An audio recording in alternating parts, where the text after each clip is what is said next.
예, 이항영의 뉴욕 앤 서울입니다. 글로벌 증시 분위기 파악합니다. MTN 이항영 전문위원 연결되어 있습니다. 위원님 안녕하십니까? 네, 안녕하세요. 이항영입니다. 네, 미국도 보잉 충격도 조금 사그라들고 그러면 주가가 올랐고요. S&P는 올 들어 최고치를 다시 기록을 하면서 이제 S&P도 소위 지난번 20% 하락에서 상승으로 돌려내리는 모양새를 보이고 있는데요. 예, 경제 지표들도 좋게 나왔다면서요? 네, 맞습니다. 다우지수가 말씀하셨던 대로 3일 만에 일단 반등에 성공을 했는데요. 전체적인 흐름 자체는 기술주들이 시장의 반등을 주도한 하루였다라고 일단 보셔야 되겠습니다. 섹터 중에서도 반도체 지수를 보여드리겠는데요. 반도체 지수는 오늘 하루 만에 0.41%가 올라가는 모습을 보여줬고요. 특히 반도체를 포함해서 미국의 11개 섹터 중에 하나인 기술주인데요. 기술주가 오늘 0.66% 올라갔고요. 이번 주에만도 한 3.5% 올라가는 모습을 보여주면서요. 물론 연중 최고치를 향해서 다시 한번 달려가는 모습이겠고요. 흔히 얘기해서 페이스북을 비롯한 소위 아마존 이런 것들이 빵이라는 주식도 오늘 모두 강세를 보였습니다. 특히 오늘도 우리나라 포털에서도 아마 검색어 1위가 페이스북 그리고 인스타그램 접속 장애 이런 거가 뜨고 있는데요. 그런 장애도 불구하고 오늘도 상승세를 지속하면서 오늘도 거의 한 1% 정도 올라간 것이 오늘 페이스북의 모습이 되겠습니다. 특히 이제 기술주들이 왜 이렇게 강한 걸 한번 생각해 볼 필요가 있겠는데요. 11개 섹터 중에 제일 먼저 소위 이익 전망을 하향하는 것보다 상향시키는 것을 좀 더 많아진 것이 한 3, 4주 전부터 일어났거든요. 그런 걸 보면서 먼저 주가에 좀 선반영되고 있다고 보여야 되겠고요. 참고로요, 현재 S&P 500 기준으로 봤을 때 이익 전망을 하향한 기업이 지난주에 52%였고요. 상향, 지금 올린 쪽이 48%입니다. 그렇기 때문에 이런 추세적으로 자꾸 다시 상향한 쪽으로 올라가고 있기 때문에 얼마 안 있으면 미국 기업 기준을 보면 소위 이익 조정 비율이 지금 마이너스권에서 플러스권으로 조금씩 바뀔 가능성도 있다라고 일단 이해하셔야 되겠고요. 말씀하셨던 대로 내구재 주문이 오늘 경제 지표 중에서 내구재 주문이 오늘 생각보다 좀 좋게 나왔습니다. 마이너스 0.5% 이런 거 기억하다가 오늘 플러스란 것이 오늘 아침부터 경제 지표를 좋게 나왔고요. 말씀하셨던 대로 보잉에 관련돼서 잠깐만 말씀드리면 미국 시간으로 보면 오늘 오전 중에 캐나다가 그러니까 미국과 더불어서 두 군데가 주요 국가에서는 여전히 737 그 맥스 규정을 운영을 시켰는데요.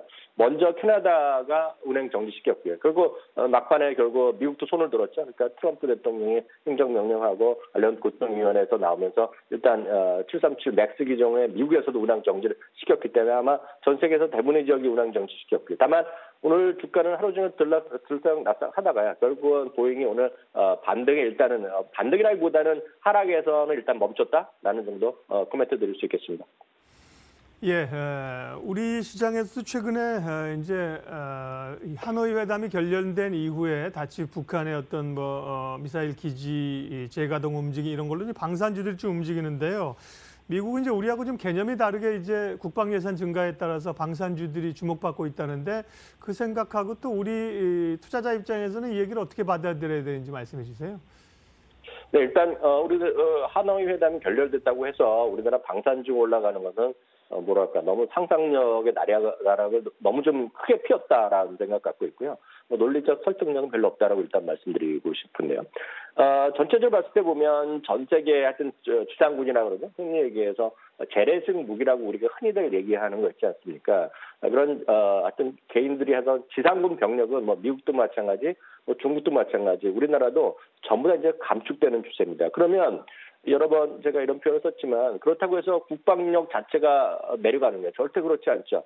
그래서 뭐로 하냐면 첨단 무기라든가요. 어떤 고도화된 무기 체계를 더욱더 개발하는 것인데요.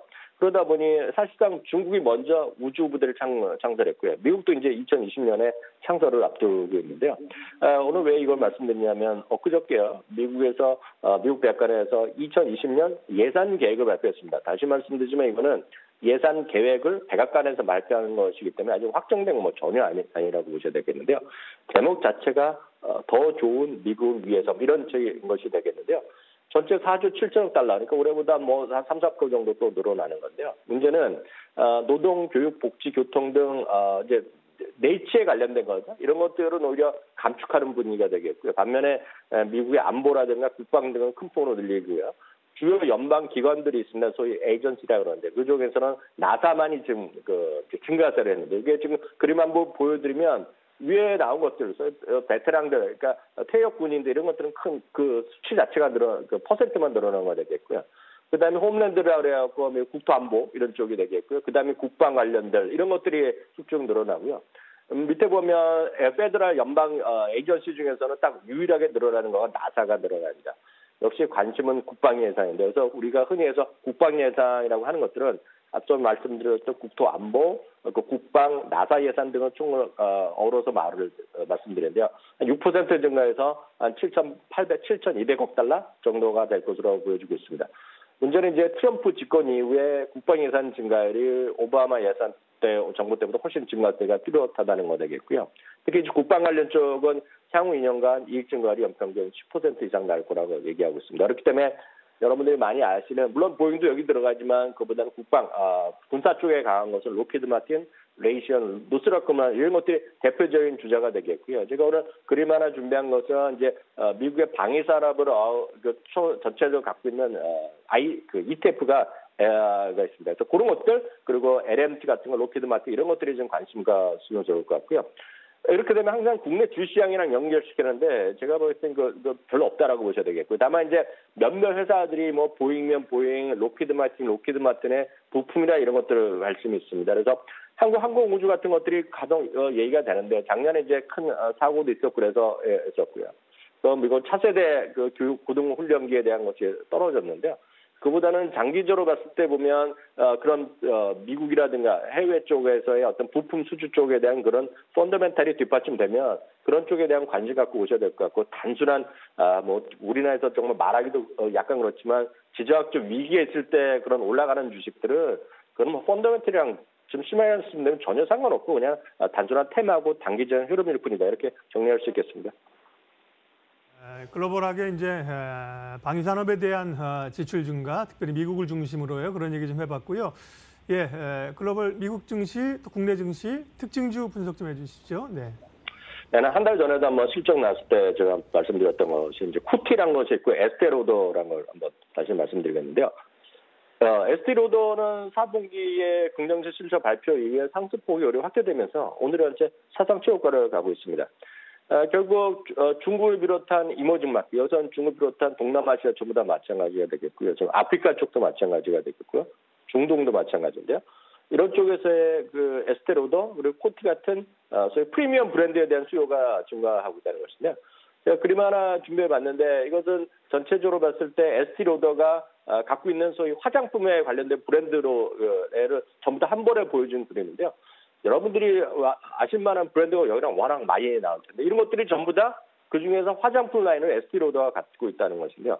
역시 실적과 관련됐고 확실한 소위 어떤 팬층을 갖고 있는 브랜드 파워를 갖고 있는 기업들이 주가가 올라간다고 보여야 되겠고요. 한국에서는 제가 단적으로 말씀드리겠습니다. 로드샵이라든가요. 중저가 화장품 이런 거는 지금 시장에 안 맞습니다. 맞는 주식이 아닌 거 되겠고요.